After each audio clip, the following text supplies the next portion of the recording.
नमस्कार। आज हम एक ऐसे कानूनी सवाल पर बात करने वाले हैं जहां भारत की परंपराएं, आज के बदलते रिश्ते और हमारा कानून सब एक साथ आकर खड़े हो गए हैं।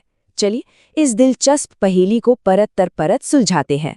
तो सबसे बड़ा सवाल जो आज हमारे सामने है वो ये है कि क्या एक लिव इन पार्टनर को क्रूरता के खिलाफ बने कानून के तहत पति का दर्जा दिया जा सकता है।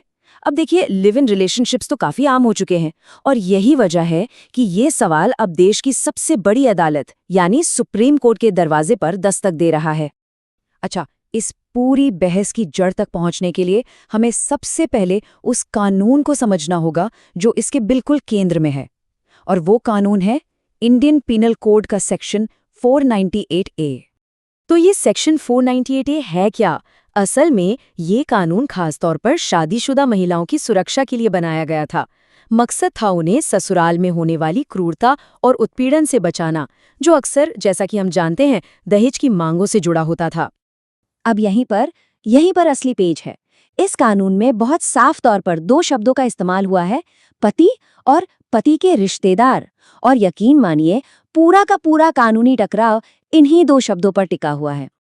तो ये मामला और भी ज्यादा दिलचस्प तब हो गया जब देश की दो अलग अलग हाई कोर्ट्स ने इसी कानून पर सुनवाई की और उनके फैसले एक दूसरे से एकदम उलट। तो यहाँ पे हमें कानूनी सोच के दो बिल्कुल अलग अलग ध्रुव देखने को मिलते हैं। एक तरफ है केरला हाई कोर्ट, जो कहता है कि कानून में जो लिखा है हमें शब्दशः उसी पर चलना होगा, और दूसरी तरफ है कर्नाटका हाई कोर्ट, जिसका मानना है कि हमें कानून के शब्दों से ज्यादा उसकी आत्मा और उसके मकसद को समझना चाहिए। केरला हाईकोर्ट ने तो देखिए बिल्कुल सीधी बात कही। उन्होंने कहा, अगर कानूनी तौर पर शादी नहीं हुई है तो फिर सेक्शन 498A के तहत कोई सुरक्षा नहीं मिलेगी। बात खत्म। लेकिन इसके ठीक उलट कर्नाटका हाईकोर्ट ने एक बिल्कुल अलग नजरिया पेश किया। उनका कहना था कि अरे, सिर्फ इस बात पर अटक जाना कि शादी कानूनी है या नहीं, ये तो असली मुद्दे से भटकना है। कानून का असली मकसद तो उन महिलाओं को क्रूरता से बचाना है जो शादी जैसे ही रिश्ते में रह रही हैं, भले ही उसकर कानूनी मोहर ना लगी हो।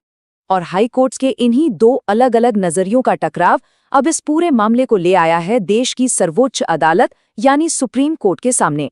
ये जो मामला है, इसका नाम है लोकेश BH एवं अन्य बनाम कर्नाटक राज्य, और यही वो केस है जिसने इस बहस को एक राष्ट्रीय मुद्दा बना दिया, जिसकी शुरुआत हुई थी कर्नाटका हाईकोर्ट के उस फैसले से जिसमें कानून की एक बड़ी और उदार व्याख्या की गई थी।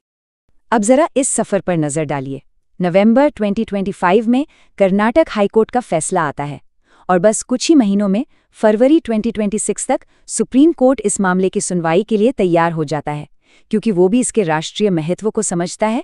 और अब मार्च 2026 में अगली सुनवाई होनी है, जो शायद इस पर देश का कानून तय करेगी। सुप्रीम कोर्ट इस मामले को कितनी गंभीरता से ले रहा है, इसका अंदाजा इसी बात से लगाया जा सकता है कि उन्होंने फिलहाल मूल केस की कार्यवाही पर रोक लगा दी है।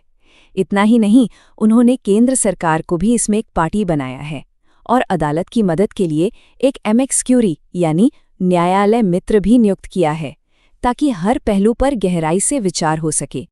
तो अब सवाल उठता है कि ये फैसला इतना अहम क्यों है? देखिए, ये सिर्फ एक केस की बात नहीं है। इसका जो भी नतीजा होगा, उसका असर पूरे देश पर पड़ेगा। वजह यह है कि सुप्रीम कोर्ट जो भी फैसला सुनाएगा, वो पूरे भारत के लिए एक बाध्यकारी कानून बन जाएगा, एक ऐसा नियम जो सभी को मानना होगा। इससे हाईकोर्ट्स के अलग अलग फैसलों से जो कन्फ्यूजन पैदा हुआ है, वो हमेशा के लिए खत्म हो जाएगा। तो आखिर दांव पर क्या लगा है? दांव पर लगे हैं लिव इन रिलेशनशिप में रह रहे लोगों के कानूनी अधिकार और उनकी स्थिति। दांव पर लगी है घरेलू हिंसा और उत्पीड़न के खिलाफ मिलने वाली सुरक्षा की सीमा। और सबसे बढ़कर दांव पर लगा है ये बुनियादी सिद्धांत कि क्या हमारे कानूनों को बदलते हुए सामाजिक ताने बाने के साथ खुद को बदलना चाहिए।